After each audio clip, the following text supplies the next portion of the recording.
Assalamualaikum warahmatullahi wabarakatuh. Perkenalkan, nama saya Anis Aryobowo, peserta Lasar CPNS tahun 2025, gelombang 1, angkatan 4, Kementerian Agraria dan Tata Ruang, Badan Pertanahan Nasional.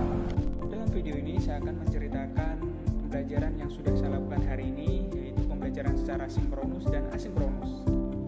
Pembelajaran secara asinkronus saya lakukan dengan belajar mandiri terkait modul agenda 3, yaitu Smart ASN.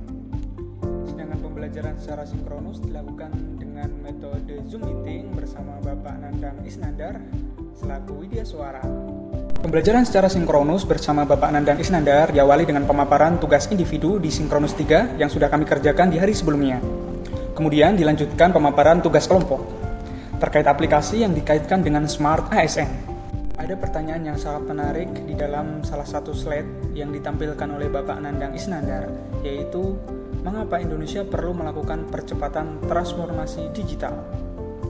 Kalau menurut saya, dalam pelayanan publik itu transformasi digital dapat meningkatkan efisiensi dan kecepatan layanan, memperluas aksesibilitas bagi masyarakat, mendorong transparansi dan akuntabilitas, serta menghemat biaya operasional. Selanjutnya yaitu materi terkait pokok bahasan literasi digital. Untuk poin-poinnya yaitu percepatan transformasi digital, kemudian pengertian literasi digital, kemudian peta jalan literasi digital, lingkup literasi digital, serta yang terakhir adalah implementasi literasi digital. Berikut materi yang dapat saya sajikan.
Untuk pokok bahasan selanjutnya yaitu terkait pilar literasi digital.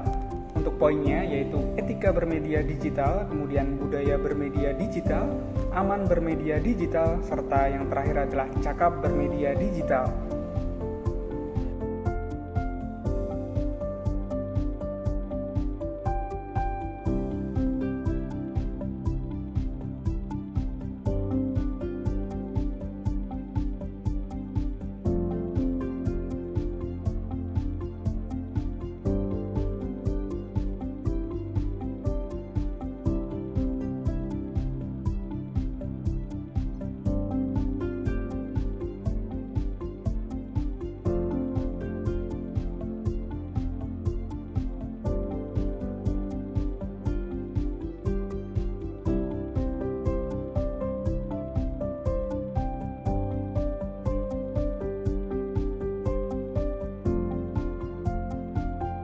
Pengalaman yang saya dapatkan dalam pembelajaran hari ini yaitu saya dapat memahami bahwa ASN itu memiliki tanggung jawab besar untuk menjaga akselerasi kinerja mesin birokrasi dan meningkatkan kecepatan kemampuan untuk melayani masyarakat, mendeliver barang dan jasa publik untuk sebesar-besarnya peningkatan kesejahteraan masyarakat yang berkeadilan.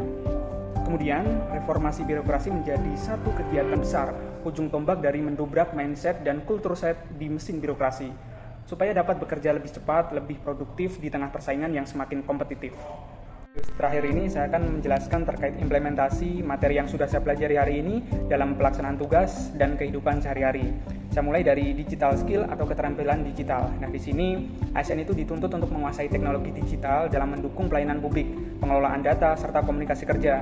Nah, implementasi dalam pelaksanaan tugas, itu ASN diharapkan mampu menggunakan aplikasi e-office untuk surat menyurat, absensi online, dan manajemen arsip digital sehingga pekerjaan itu lebih efisien dan terdokumentasi. Nah, untuk implementasi kehidupan sehari-hari itu saya mampu menggunakan aplikasi keuangan digital seperti e-wallet, mobile banking, QRIS untuk transaksi, atau memanfaatkan aplikasi belajar daring seperti Zoom untuk mengembangkan keterampilan pribadi. Selanjutnya adalah digital etik atau etika digital. Nah, di sini ASN itu harus mampu menjaga etika dalam penggunaan teknologi, termasuk dalam menjaga kerahasiaan data, bersikap sopan dalam komunikasi digital, dan menghindari penyalahgunaan informasi. Nah, implementasi dalam pelaksanaan tugas itu tidak menyebarkan dokumen rahasia kantor ke media sosial atau grup WhatsApp yang tidak relevan, menggunakan bahasa yang tidak sopan saat berkomunikasi melalui email atau aplikasi kerja. Nah, untuk implementasi dalam kehidupan sehari-hari itu bijak dalam menggunakan media sosial, tidak menyebarkan berita hoax, serta menghormati privasi orang lain di ruang digital. Nah, untuk digital kultur atau budaya digital, nah ini di sini ASN itu perlu membangun budaya kerja berbasis digital yang transparan, akuntabel, dan juga kolaboratif. Nah, implementasi dalam pelaksanaan tugas itu membiasakan rapat daring dengan aplikasi Zoom, kemudian membangun kebiasaan kolaborasi dokumen secara online seperti menggunakan Google Docs, dan mendukung kebijakan paperless office. Kemudian selanjutnya adalah digital safety atau keamanan digital. Nah, di sini ASN itu harus memahami resiko keamanan digital seperti kebocoran data, peretasan, dan penyalahgunaan akun. Nah, implementasi dalam pelaksanaan tugas itu menggunakan password yang kuat untuk aplikasi kerja, kemudian tidak membuka link yang mencurigakan, serta menjaga kerahasiaan akun e-office atau email kedinasan. Nah, untuk implementasi dalam kehidupan sehari-hari itu diharapkan kita itu melindungi akun media sosial dengan autentifikasi 2 faktor atau 2FA dan tidak sembarangan mengunggah data pribadi serta berhati-hati saat bertransaksi online. Nah, dengan mengintegrasikan digital skill, etik, kultur, dan safety dapat menghasilkan peningkatan kualitas pelayanan publik yang lebih cepat, transparan, dan akuntabel, serta ASN itu terbiasa hidup produktif, efisien, aman, dan etis di dunia digital sehingga menjadi teladan bagi masyarakat.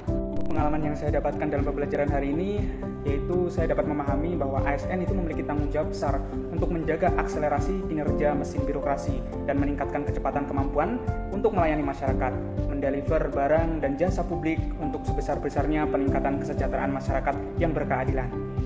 Kemudian, reformasi birokrasi menjadi satu kegiatan besar, ujung tombak dari mendobrak mindset dan kultur set di mesin birokrasi, supaya dapat bekerja lebih cepat, lebih produktif di tengah persaingan yang semakin kompetitif.